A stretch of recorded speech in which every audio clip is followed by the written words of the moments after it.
ሁላችሁም በወደደን ባፈቀረን በአምላካችን በመድኃኒዓለም በኢየሱስ ስም እንደምን አደራችሁ? እግዚአብሔር ይመስገን። የአምላካችን የእግዚአብሔር ስም የተመሰገነ ይሁን። አሜን። የእናታችን የወላዲተ አምላክ ስም የተመሰገነና የተቀደሰ ይሁን። አሜን። ሁላችንንም በቸርነቱ ይባርከን ይቀድሰን። እንደ እግዚአብሔር ቸርነት ትወደኛለህን? የሰማችሁት ቃል ነው። እንግዲህ የወንጌሉ የዕለት ወንጌል የማቴዎስ ወንጌል ምዕራፍ 21 ከቁጥር 15 ጀምሮ ያለው የቅዱስ ጴጥሮስና የክርስቶስ ፍቅር ወይም ቃል ኪዳን ነው ዛሬ የሚነገርልን። ክርስቶስ ቅዱስ ጴጥሮስን ዛሬ እንዴት መውደድ እንዳለበት ፍቅሩን ለመግለጽ በሚገባ እንዴት በጎቹን መጠበቅ እንዳለበት አስጠንቆ የተናገረበት ቃል ነው። ትወደኛለህን ነው ያለው። እንግዲህ ሰምታችሁታል። ቃሉ እንዴት ነው የሚለው? እምለመሱ ወይ ቤሎ ጊዜ ኢየሱስ ለስምዖን ጴጥሮስ ስምዖን ወልደ ዮና ታፈቅረኒኑ ፈድፋደ እምእሉ። ምሳቸውን ከተመገቡ በኋላ ኢየሱስም ጴጥሮስን አለው፣ ስምዖን ሆይ የዮና ልጅ እኔ እንዲህ ከሚወዱኝ አብልጠህ ትወደኛለህን? አለው። እዎ እግዚኦ ለሊቀ ተአምር፣ አቤቱ አንተ እኔ እንደምወድህ አንተ ታውቃለህ አለው። ምክንያቱም ልብን የሚመረምር እግዚአብሔር በመሆኑ ነው። ይህ ሰው መቼም እኛ እግዚአብሔር እንወደዋለን የታወቀ ነው። እግዚአብሔር እኛ እንደምንወድንም የታወቀ ነው። ግን አንድ የምንወደው ልጅ፣ የምንወደው አባት፣ የምንወዳት እናት የምትፈልገውን ካልሰጠናት መውደድ አይባልም። የመውደድ ምልክቱ ምግባር ነው። ይህን ነው የጠይቀው፣ ሌላ አይደለም የጠየቀው። ክርስቶስ የጠየቀው እያንዳንዱ መቼም ስለምንወደው ነው የመጣ ነው። ግን የምንወደውን የወደድነው መጠን ግን የምንወደውን ብቻ አድርገን የማንወደውን ነገር ሰተን ነው የምንሄደው። ብዙዎቻችን እንዲህ ነው። በእግዚአብሔር ዘንድ እንመጣለን። የምንወዳትን ብቻ ፈልገን መዘርገን ማስቀደስ ብቻ ልንወድ እንችላለን። ሌላውን ግን እንተው እንችላለን። ጾም የሚተዋለ፣ ስግደት የሚተዋለ፣ ንስሐ የሚተዋለ፣ ስጋ ወደሙ መቀበል የሚተዋለ፣ የተለያየ ነገር የሚተዋለ። ስለዚህ ከእነዚህ ካሉት ሁሉ አንተ አብልጠህ ትወደኛለህ አለ። አሁን ደግሞ እንዳንተ ታውቃለህ አለው። ድጋሚ አሁንም ሁለተኛ ይሆናል ስምዖን ትወደኛለህን አለው። አዎ አንተ እንደምትወድ አሁን እኔ እንደምወድ አንተ ታውቃለህ አለው። ምክንያቱም የጎደለውን እንደሚመላለስ ስለሚያውቅ ነው። ከልቦናችን ያለውን ጎሎ ክርስቶስ እግዚአብሔር መርጦ ነው የሚሰው። መቼም ግን ይጠብቃል፣ ሙሉ እንድንሆን ይጠብቃል። ቢያንስ እንኳ ከውድቀታችን ተነስተን እንድንወዱ ይፈልጋል። ሌላ አይደለም። በተውሎ በተሸነፍንበት ኃጢአት ሁሉ ንስሐ እንድንገባ ይፈልጋል። ለዚያው ስምዖን የተሸነፈበት ኃጢአት ስለነበረ ነው። እኛም የተሸነፍንበት ይኖራል። ተስፋ ቆርጠን ሳይሆን የተሸነፍንበትን ከካህኑ ጋር ተነጋገርን መፍታት እንችላለን። እሱ ድክመታችንን ያውቃል። ትንሿን የተሸነፍንባትን ስንገባ ትልቁን ነገር ይተውልናል ማለት ነው። በርትተን ወደ ትልቁ ነገር እንሄዳለን። ስለዚህ ትወደኛለህ አለው። ሶስተኛ ደግሞ መልሶ ትወደኛለህ። በመጀመሪያው በጎችን ጠብቅ ነው ያለው። ከዚያ ደግሞ ጠቦቶችን ጠብቅ፣ ግልገሎችን ጠብቅ ብሎ አደራ ሰጥቶታል። በዚህ መካከል ግን ትወደኛለህ ሲል የመጀመሪያ 10 ነው። 12 ነበሩ። አንዱ ይሁዳ ሄዷል። የነበረው ማን ነው? የነበሩት 10 ናቸው። 10ን ጠብቅ፣ ከዚያ መምህራኑን፣ ሊቃውንቱን፣ ሌሎቹንም ምዕመናኑን ጠብቅ ማለት ነው። በሁለተኛውም እንደዚሁ መልሶ ትወደኛለህ ሲለው ደግሞ 72ቱን አርድእትና ሊቃውንቱን ጠብቅ፣ በቃልህ በተሰጠ ቃል ኪዳን መሰረት ሌሎቹንም ጠብቅ ሲለው ነው።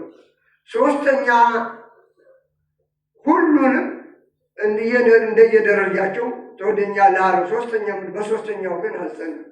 እኔ ሌሎቹ ሲበተኑ እኔ አልበተንም፣ ሌሎቹ ቢሸሹ አልሸሹም ብሎ በመስቀሉ ስር እሺ ካለ በኋላ መከራው ሲጸናበት እሱ ደግሞ ልቡን ያውቀው ስለነበረ ትክደኛለህ አለው። አልክድህም ብሎ ክዶት ነበር። ያ ትዝ አለውና በሶስተኛው አዘነ ይላል።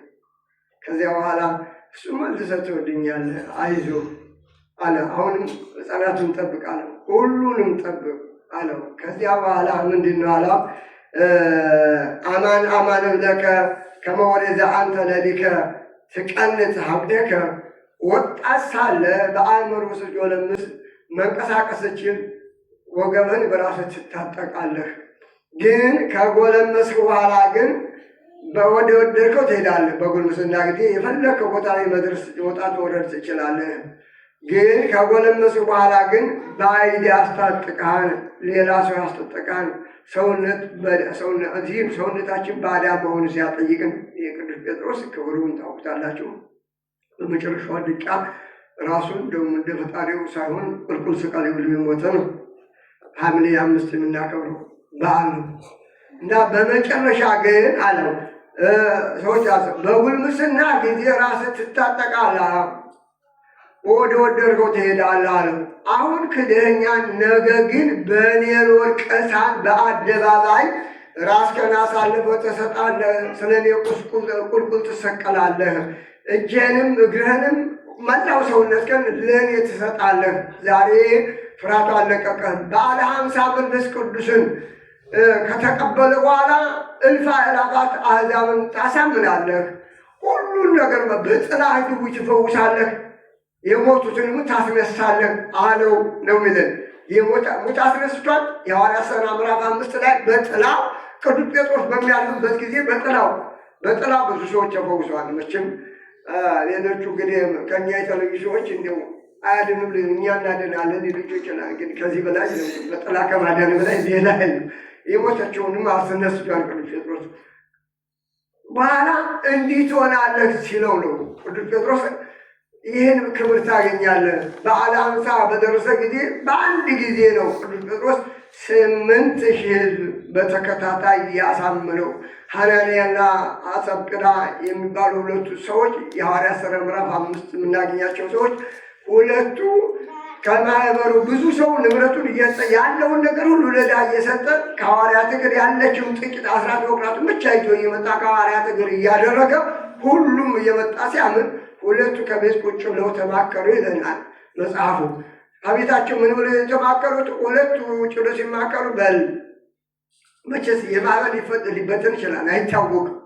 ሁለት ልብ ሆነው ግማሹን ሽጠው ግማሹን ደብቀው መጀመሪያ ሐናንያ መጣ። ይህን ሲያደርጉ እነዚህ ሕዝቡን እያስተማረ ቅዱስ ጴጥሮስ በመንፈስ የሚሰርቱት ሥራ ነበረ። እዚያ ምን አለው? እንዴ ሐናንያ ያለ ነገር ይሄንም አለው። አዎ አለው።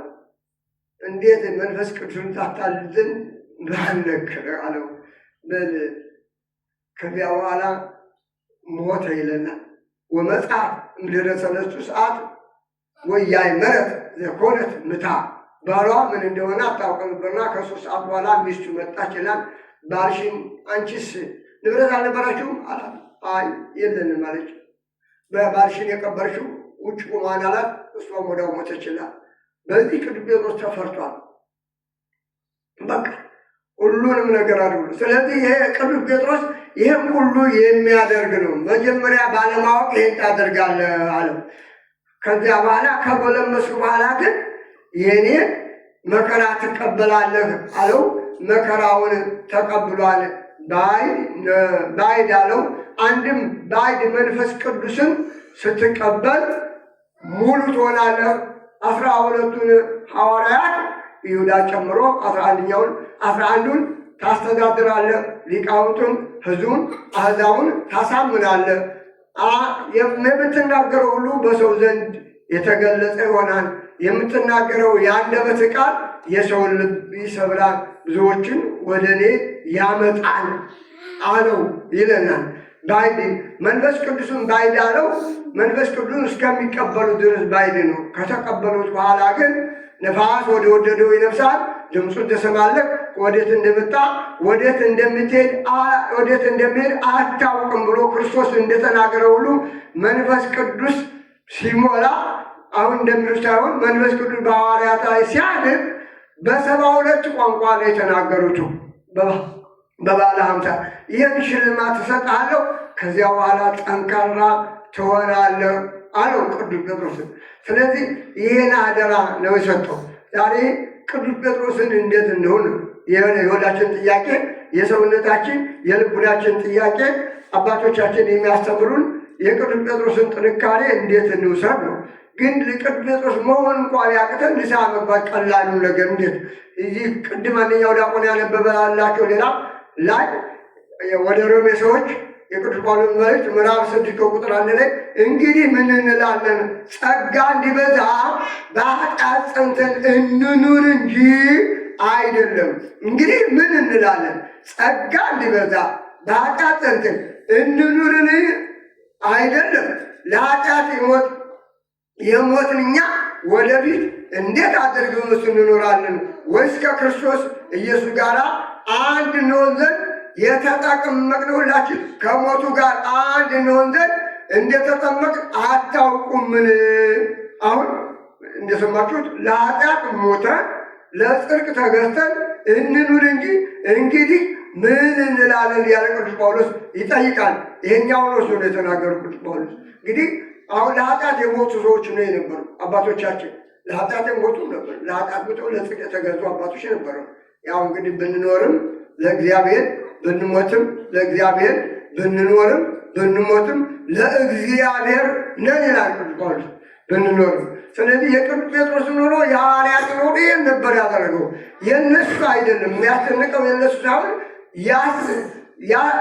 ያጠመቋቸው ያስተማሯቸው እልፍ አእላፋት ከ8 ዲያቆናት ቅዱስ እስጢፋኖስ ብቻውን ተነስቶ በዓለም ላይ አስቀድሞ ሰማዕት ሆኖ እነሱ ካስተማሩት አንዱ ቤተክርስቲያናችንን ያሳፋት የእስጢፋኖስ ሞት ነው ይላሉ አባቶቻችን በትርጓሜ ሲያስተምሩ።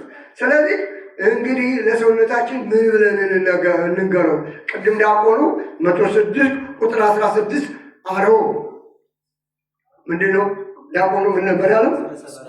እስመ ሰበረ ውሃተ ብርት የብረቱን መዝጊያ ሰበረ ነው ያለው። አያችሁ ወቀጥቀጠ መላእክተ ዘሐፂን አያችሁ ይኸው የብረቱን ቁልፎች ሰባበረ። ወተወክፎሙ ፍሬተ ጌጋዮሙ ከኃጢአታቸው ተቀብሎ ይቅር አላቸው። እስመ ሰበረ ውሃተ ብርት በልባችን ውስጥ እያንዳንዳችን እንደ ድንጋይ የጠጠረ የብረት መዝጊያ አለ። አላወቅነውም እንጂ ያ ሲከፈትልን ክርስቶስ ይበላልን ሁሉ ነገር ነው የሚያስፈልገን። ክርስቶስ ያውቃል። ምን ካደረገ በኋላ ነው ጠራቸው?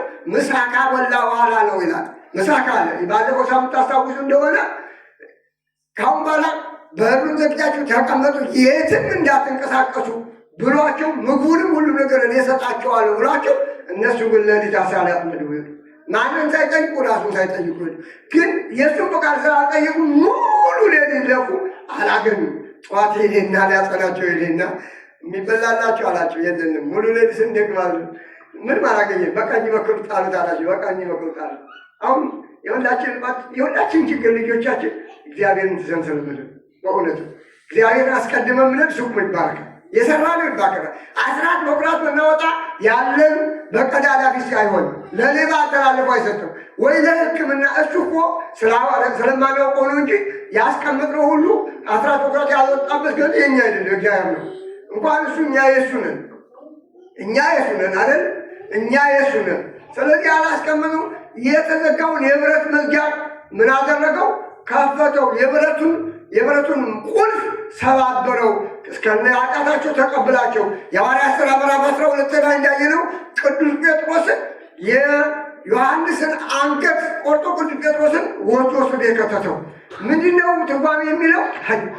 በዚህ የቅዱስ ዮሐንስ አንገት የፍቁረ ዮሐንስ ወንድም የዘብዴዎስ ልጅ አንገት ሲቆርጥ እነዚህ ደስ ካላቸው ጴጥሮስን መገለላቸውማ በጣም ደስ ይላቸዋል ብሎ ነው ጴጥሮስን ለመገደል ያዘጋጀው። አያችሁ ዮሐንስ ሲሞት እግዚአብሔር ያላወቀው መስሎታል። ከዚህ በኋላ ግን በ16 ወታደሮች አያችሁ በ14ቱ ውጭ እየጠበቁ ነው። 2ቱ ከቅዱስ ጴጥሮስ ግራና ቀኝ አብረው ተጣምረው ነው የተኙት። ተጣምረው ልባሉ ተጣምረው ነው የተኙት። አያችሁ ወደ ፈቀደው እኔ ካንተ ጋር ስሆን ሁሉ ነገር ታሸንፋለህ አለው። አያችሁ እኔ በአይምሮ ስትጎለምስ በምትስታገስ እኔ ስከተል ታሸንፋለህ ብሎት ነበረ። 16 ወታደሮች ጅቁመው ገራና ቆኝ ተኝተው እንዳይንቀሳቀስ ጎሉ ግጥም አድርገው ይዘው መልአኩ መጣ።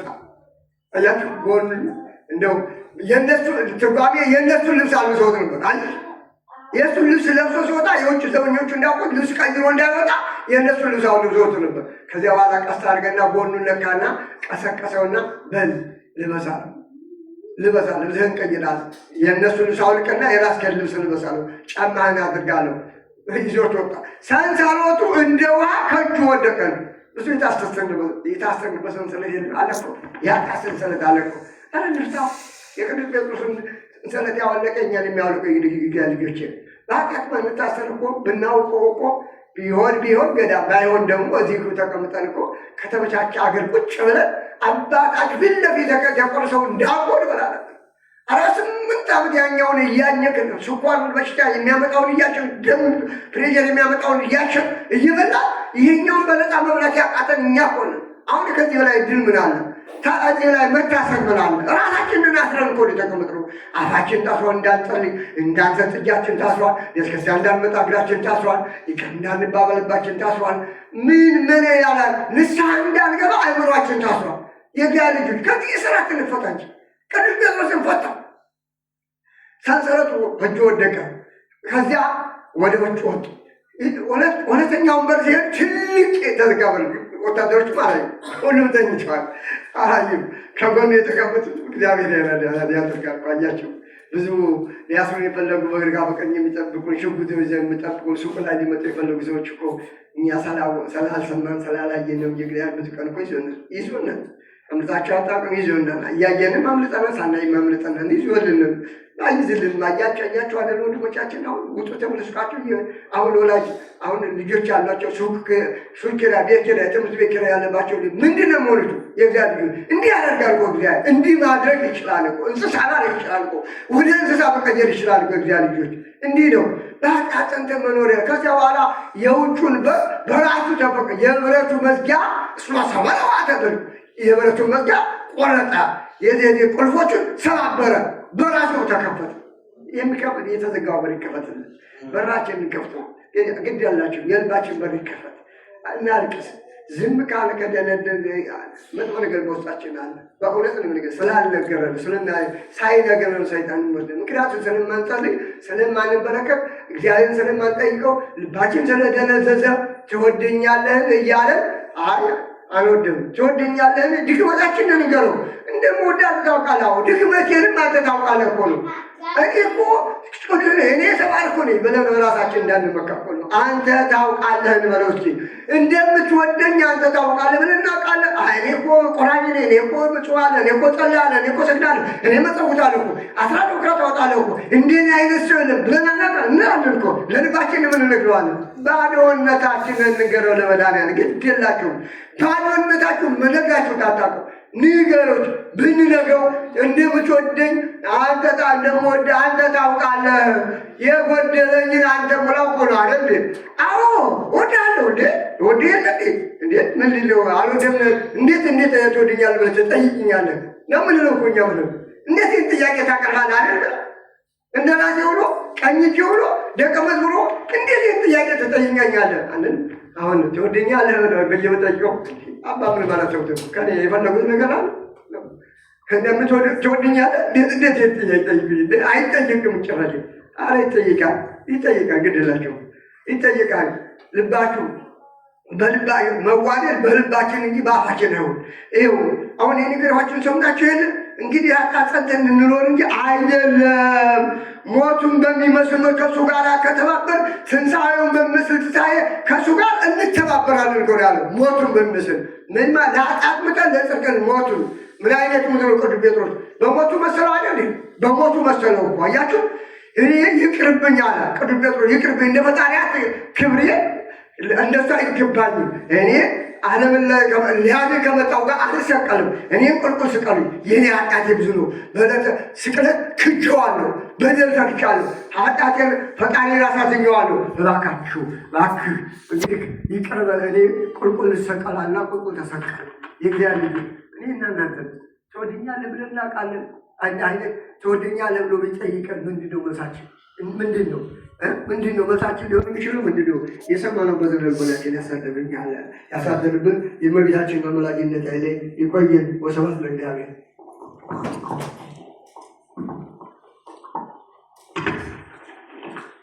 ንስሐ ንጹሕ የሆነ ከሥጋው ከደሙ ይቀበል